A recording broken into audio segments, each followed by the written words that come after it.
Hi, everyone, and welcome back to The Empowered Patient. Today we're on episode 3, and we'll be discussing, is gratitude good for health and well-being? So let's jump right in. So if you've looked at the research on gratitude or read an article on it, it's kind of everywhere, right? And it's been implicated in things from healing from trauma to improving mood to improving health and sleep. And recently, I even read a personal account of someone who hadn't experienced a psoriasis flare in 6 months as a result of starting a daily gratitude journal, which I thought was pretty powerful. But personally, it hasn't always resonated as a practice for me, and it hasn't been something I've implemented consistently. So I decided to dive into the available research on the health benefits of gratitude this week and share them with you. So let's start with the basics, the definition of gratitude. So as we look across the research, or as I dove into the research, what I noticed was there were many different definitions of gratitude. Gratitude can be described as an emotion. It can be described as a life orientation. It can be described as an attitude. It can be described as a behavior or an action that we take. And it can also be described as a reaction to a kind gesture from somebody else, for example. So one review of the literature took all of this, summarized it, put it together, and said, well, based on the interventions that we've looked at, it is most likely more of a life orientation where someone just tends to see or look for or notice the good about life, and as that relates to what one values or finds meaningful. So just a life orientation or an approach to life of seeing the good in everything and recognizing things as through the lens of what's valuable or meaningful to you. So it's subjective. It's different for each of us. And taking a look at this in the research, we can see that gratitude is consistently linked with subjective well-being, our own experience of well-being, with many facets of positive affect, such as emotional warmth, greater openness to new ideas, greater social ties and interconnectedness, a greater likelihood to help somebody else out. And even clinically, it's been used as an intervention for things like body dissatisfaction and has shown to be as potent as the traditional clinical intervention and had greater retention. That is, people stayed with it longer than the traditional intervention. In a similar way, they used it with excessive or chronic worriers with similar results. Just as good of improvements as a regular or traditional clinical intervention with greater retention of people. So with something so potent and so powerful, how are they implementing this? What does that look like? So there are many different kinds of gratitude interventions. The most commonly used is a gratitude list, which is maybe what you've heard of, or a gratitude journal, where at the beginning or the end of every day, maybe you list 3 to 5 things that you're grateful for in that moment. This is the one that's most consistently used in the research, and according to the results across many reviews of the literature, it appears that using a gratitude practice like this does tend to increase momentary gratitude, as well as a more longer standing trait sort of gratitude or dispositional gratitude. So gratitude lists not only boost our mood in the immediate moment, but seem to improve positive affect over time in a lasting way.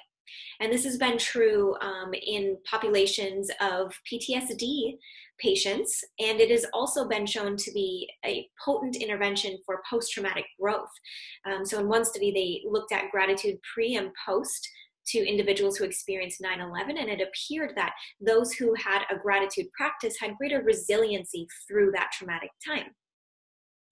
Another intervention is a one-time sort of writing out of an event that felt very meaningful for you. So in one intervention, for example, they had students write out what was great about their summer. And in the control group, they wrote about what they wish they could have done that they didn't. And of course, those who wrote about what was great had greater positive affect and greater state gratitude after that intervention. And finally, a lot of positive psychology has done the intervention of writing a gratitude letter. So in this instance, you think of someone or a situation in which you were very grateful for them, and you write out a letter of everything about that event or that person that you're so grateful to have, and then you deliver that letter in person and read it to them in person. And what people found what researchers found with this intervention was that People experienced an immediate boost in positive affect, but it went away fairly quickly. So it seems that these one-time sort of snapshot interventions give us a quick boost of gratitude, but it fades away much more quickly than a consistent practice, like writing a list every single day. And that makes intuitive sense. What we practice over time likely begins to change the patterning in our brain in a more consistent way than a one-time approach. So gratitude has been shown to help with positive affect, to help us overcome things like body dissatisfaction and chronic worry, and it's even implicated in improving sleep quality if we write about positive affect right before going to bed, or positive thinking right before we go to bed. But are there drawbacks to a gratitude practice? Actually, there are. So one way in which gratitude can turn into a stressor is if we become too lofty with our goals or our expectations on ourselves.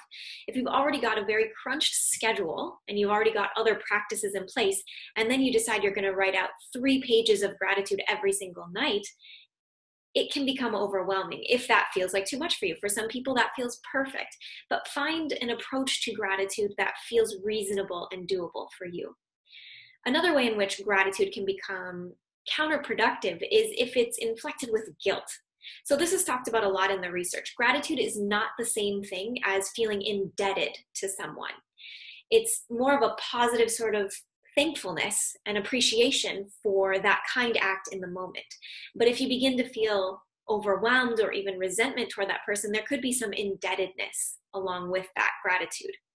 So one way that we can flip that is to move into action right away. So if that person offered you an opportunity and you said yes to it, start to take action on it and thank the person, and maybe even share your progress and your journey with that person, and it will motivate you to continue down a positive path. Another way that you can focus on the good of receiving an opportunity is to pay it forward. And even if you could never repay that person or that experience in the same way, look for other ways to pay it forward, either to that person or to the greater good. One final way that gratitude can be a drawback or counterproductive is if we use it for a distraction from something that's not serving us in life. So for example, if you have a boss or a coworker that's constantly bullying you, focusing only on what's good about them could keep you stuck in that situation that's draining your energy or lowering your positive affect in another way. So you can be grateful for the learning lessons, you can be grateful for the experience, but broadening out, zooming out to look at the full situation and perhaps taking more proactive action to get yourself out of that situation if it's causing you harm might serve you better than just focusing on the good. So that's a brief look at gratitude, and I would love to hear your gratitude ahas. Do you have a regular practice? What have you noticed as a result?